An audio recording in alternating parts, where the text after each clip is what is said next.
안녕하십니까. 저는 청주에 있는 마디사랑병원의 변재영 원장입니다.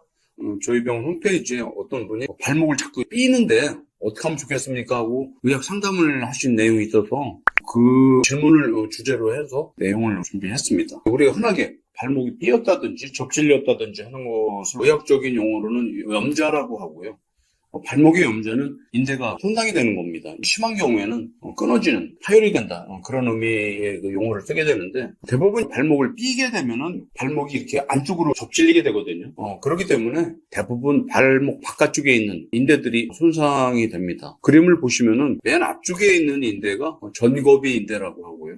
중앙에 있는 인대는 종비 인대, 뒤쪽에 있는 인대를 후거비 인대라고 하는데, 보통 염자가 발생이 되면은 제일 먼저 다치는 것이 전거비 인대가 되겠고, 그게 반복적으로 다치거나 아니면 심하게 접질리는 경우에는 종비 인대까지 다치는 경우가 많고요. 만약에 아주 심한 외상이 떠서 발목이 탈구가 되거나 심한 손상이 있는 경우에는 후거비 인대까지 다치는 경우도 종종 있습니다. 보통 인대가 손상이 되고 파열이 되게 되면 어떤 문제가 오냐면은 발목이 불안정한 상황이 오거든요. 관절이 특별한 상황에서도 딱 잡아줘야 되겠죠. 비탈길을 내려가든 아니면 울퉁불퉁한 길을 가든 인대가 단단히 잡아준다면 발목에 유격이 없고 간격이 유지가 될 텐데 인대가 얼마나 불안정한지를 보는 텔로스라는 그 장비를 이용해서 엑스레이 촬영을 하면 우측에 보이는 사진이 정상이라면 좌측에 파열린에서 발목의 관절의 간격이 많이 벌어지는 것을 확인함으로써 인대가 파열된 것을 진단해낼 수가 있습니다.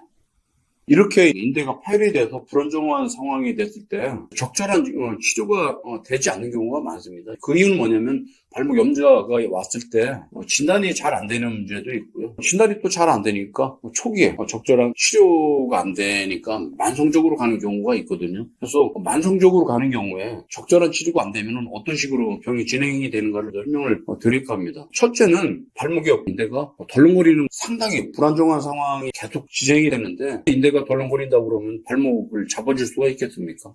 한번 끊어진 인대는 저절로 붙지 않는다는 얘기입니다. 고정이라든지 아니면 직접 수술해서 파열된 인대를 끊어진 인대를 봉합을 해주지 않는 이상은 이렇게 불안정한 상황이 야기가 되겠고요. 이런 상황이 점차 시간이 지나게 되면은 관절 주위에 자극이 될 거 아닙니까? 그러면은 뼈가 덧자랍니다. 그림을 보시면은 29세 된 남자인데 원원에 보시면은 뼈가 이렇게 뾰족하게 자라 있는 걸 볼 수가 있고 우측 사진에서도 뼈가 자라 있는데 이런 상황이 되면은 걸어 다닐 때 그 뼈가 부딪히면 아프기도 하지만 관절의 운동 범위가 제한이 오겠죠. 완전히 구부러지거나 펴지지 않는 그런 상황이 되면서 관절염이 조금씩 오는 상황이 되겠고 또 접질리는 상황이 반복적으로 생기게 되면은 관절 안에 있는 뼈를 싸고 있는 연골이 깨질 수가 있거든요.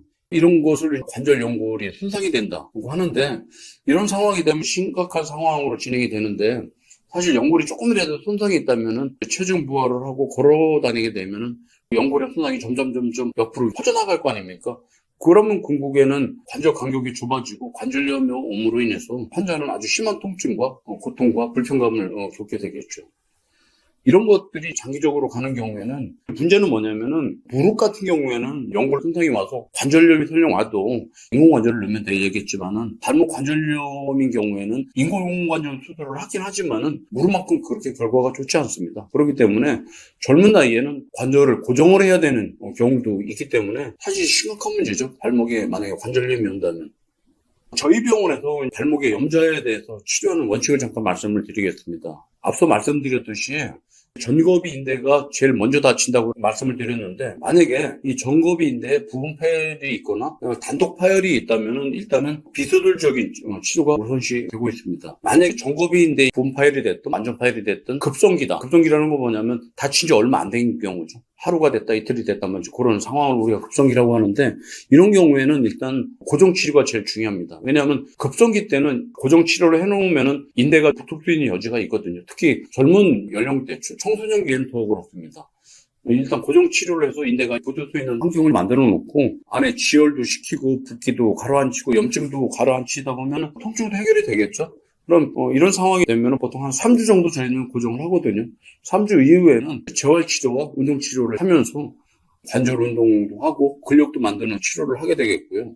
만약에 만성파열이다. 만성파열이라는 것은 발목에 염좌가 생긴 게 오래됐거나 반복적으로 생기는 것을 우리가 이제 만성이라고 하는데, 이런 경우에는 인대가 이미 끊어져 있는 거니까 뭐 피가 나거나 그러진 않거든요. 주로 염증과 통증이 있기 때문에 여기에 대한 적절한 치료를 하면서 재활 치료와 이제 운동 치료를 병행을 하게 되겠습니다. 하지만 만약에 전거비 인대에 동반돼도 종비인대까지 끊어졌다면은 이때는 말씀드렸듯이 발목이 심하게 이렇게 불안정한 상황이 되거든요. 이런 경우에는 그냥 방치가 되면 뼈가 덧자라거나 관절염을 손상이 오거나 궁극에는 관절염이 오기 때문에 이런 경우에는 수술적인 치료가 필요하겠고요. 저희 병원에서는 발목 인대 파열로 인해서 만성적인 불안정성이 오거나 인대가 2개 이상 파열이 된 경우에 수술을 하는데, 주로 관절 안의 문제는 관절경 수술을 이용을 하고 있고요. 주로 염증을 제거하는 수술, 뼈가 자라있다면 이제 뼈를 제거하는 수술, 만약에 관절 연골이 손상이 되어 있다면 손상된 연골에 대한 수술을 시행을 하게 되겠고, 인대에 대한 수술은 파열된 인대를 봉합을 해주고 주위에 있는 조직으로 보강을 할 수도 있고요. 아주 심한 경우에는 무릎에 인대 재건술을 하듯이 발목에도 인대 재건술을 하게 되겠습니다. 보통 수술하고 나서 한 4주 정도 고정을 하게 되겠고요. 4주가 지나면 관절 운동을 동반해서 근력 운동을 하고 재활 운동을 들어가게 되는데, 지금 보시는 사진은 수술 전후 후에 인대 부하 검사가 되는데, 제가 좌측에 있는 사진을 보시면 바깥쪽이 많이 벌어진 것을 이름으로도 쉽게 보실 수가 있겠죠. 같은 환자가 1년 후에 텔로스 장비를 이용해서 부하 검사를 해서 발목이 안정적으로 잡힌 것을 확인하실 수가 있고요. 이 환자 같은 경우에는 수술 1년이 경과된 시점에 수술하기 전에 생겼던 통증도 없고 쉽게 삐거나 접질리는 불안정한 상황도 없어서 아주 편하게 일상생활을 하는 것이 확인이 됐던 분입니다. 오늘은 환자분이 질문을 했던 발목을 자주 삐는데 어떻게 하면 좋겠습니까 하는 내용에 대해서 발목의 염좌에 대해서 말씀을 드렸습니다. 감사합니다.